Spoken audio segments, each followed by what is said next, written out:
بسم اللہ الرحمن الرحیم. دوستو، میں ہوں امان اللہ خان، آپ کے پروگرام جدوجہد کے ساتھ. آپ خیریت سے ہوں گے، میں تو پہلے سے خیریت سے ہوں. حالات اور واقعات جو ہیں وہ کسی گھمبیر راستے کی طرف جا رہے ہیں. مولانا فضل الرحمان نے کراچی میں جو ریلی کا اعلان کیا ہے، آپ کیا سمجھتے ہیں؟ وہ کس کو چیلنج کر رہے ہیں؟ وہ میاں نواز شریف اور شہباز شریف کو چیلنج کر رہے ہیں. بیسیکلی حکومت تو انہی کی ہے نا، زرداری کی حکومت تو نہیں ہے. زرداری تو سائڈ پہ بیٹھا ہوا ہے. آخر یہ تماشا کیا ہے؟ مولانا صاحب یہ تماشا کیوں لگا رہے ہیں؟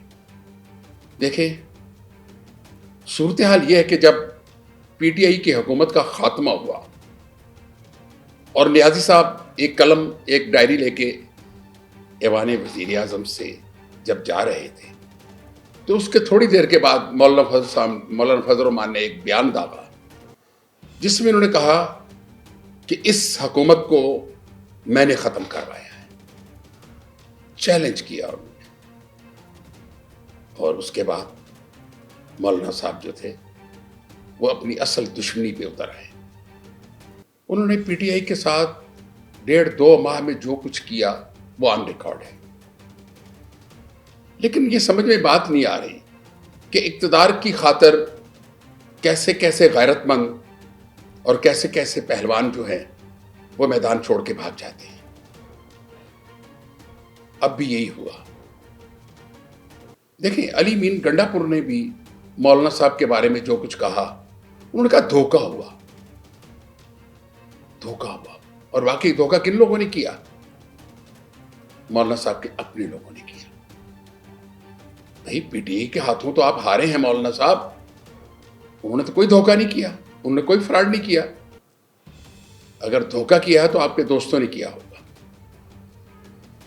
اب دیکھیں، مولانا صاحب کا جو زخم ہے وہ کافی عرصے سے اس میں سے ٹیسیں نکل رہی ہیں اور وہ ان سے برداشت نہیں ہو رہی. اور آخر انہوں نے سہارا کن کا ڈھونڈا ہے؟ جن کو وہ برا کہتے تھے، جن کو وہ یہودی ایجنٹ کہتے تھے. وہ ہر چیز آن ریکارڈ ہے. مولانا صاحب انہی کے سہارے سے اب کراچی میں 1 ملین مارچ کر رہے ہیں. اور اس ملین مارچ میں تحریک انصاف کی کراچی کی مکمل قیادت شامل ہوگی. اور اس کے علاوہ سنا یہ جا رہا ہے کہ ایم کی ایم بھی اس میں ہوگی، اور بھی مختلف دھڑے جو ہیں اس میں شامل ہوں گے. آخر یہ تماشا کیا ہے؟ مولانا صاحب، آپ کو اقتدار کی ہوس ہے یا آپ کی عادت بن چکی ہے کہ آپ کسی نہ کسی ایسے گروہ کے ساتھ شامل رہتے ہیں جو ملک میں افراتفری پھیلاتا ہے اور پھیلانے کے بعد انہیں بہت سکون ہوتا ہے. دیکھیں، اس وقت پی ٹی آئی کو آپ کچھ بھی کہہ لیں، ان کے گوٹے پکڑیں یا ان کی منتیں کریں، وہ آپ کے ساتھ نہیں چلے گی. اگر آپ کہتے ہیں کہ نواز شریف نے اور شہباز شریف نے آپ کو دھوکہ دیا ہے، تو یہ کوئی دھوکہ نہیں ہے. یہ آپ کا جو کیا ہوا تھا وہ آپ کے سامنے آ گیا ہے کہ آپ کسی کے دوست نہیں ہیں. کیا اب آپ پی ٹی آئی کے دوست بن جائیں گے یا پی ٹی آئی والے آپ کو قبول کر لیں گے؟ نہیں، ایسا کبھی نہیں ہوگا. اب آپ ایک نیا دھوکہ کھائیں گے،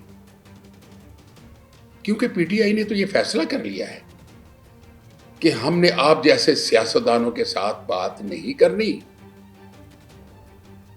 وہ آپ کی ٹیبل پہ بیٹھنے کو تیار نہیں ہے. وہ ملک کی کسی سیاسی پارٹی سے بات نہیں کریں گے. جیسے وزیر اعلیٰ سرحد نے بانگے دہل کہا ہے کہ ہماری اسٹیبلشمنٹ سے بات چل رہی ہے، ہو رہی ہے. دیکھیں، میں یہ کہوں گا کہ اس ملک سے آپ کے اور پی ٹی آئی کے ہاتھوں سیاست کا جنازہ نکل رہا ہے. اور اگر اسٹیبلشمنٹ نے دوبارہ ان سیاستدانوں کے معاملات میں دخل اندازی کی اور دوبارہ کوئی ایسا کام کیا کہ جس میں ایک لمبا خلا پیدا ہو جائے ملک کے اندر، تو اس کے ذمہ دار مولانا صاحب آپ ہوں گے. اور سیاسی حلقوں میں یہ بات کہی جا رہی ہے کہ اگر مولانا صاحب نے یہ سیاسی کھیل بند نہ کیا تو یہ سیاست کا خاتمہ ہی نہیں ہوگا. مولانا صاحب اپنے ہاتھوں سیاست کو دفن کر دیں گے. دیکھیں سیاستدانوں کو اکٹھا کریں, اس میں خواہ کوئی بھی گروہ ہو, آپ کے اپوزیشن میں رہنے والے ہوں, آپ کے حکومت میں رہنے والے ہوں, آپ کے دوست ہوں, دشمن ہوں, اس ملک کی خاطر سب کو ایک ٹیبل پہ بٹھائیں اور ملک میں کسی نئے سیاسی نظام کا آغاز کریں. ورنہ اگر اسٹیبلشمنٹ نے ایک نیا کھیل کھیلا تو یہ سمجھ لیں کہ آپ کے ہاتھوں سے یہ کھیل بہت دور چلا جائے گا.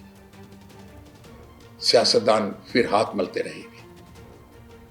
اسی کے ساتھ میں آپ سے اجازت چاہوں گا. خدا حافظ. آتش نیوز پاکستان کے سب سے بڑے نیوز نیٹ ورک کا حصہ بننے کا سنہری موقع. ملک بھر سے درج ذیل آسامیوں کی ضرورت ہے.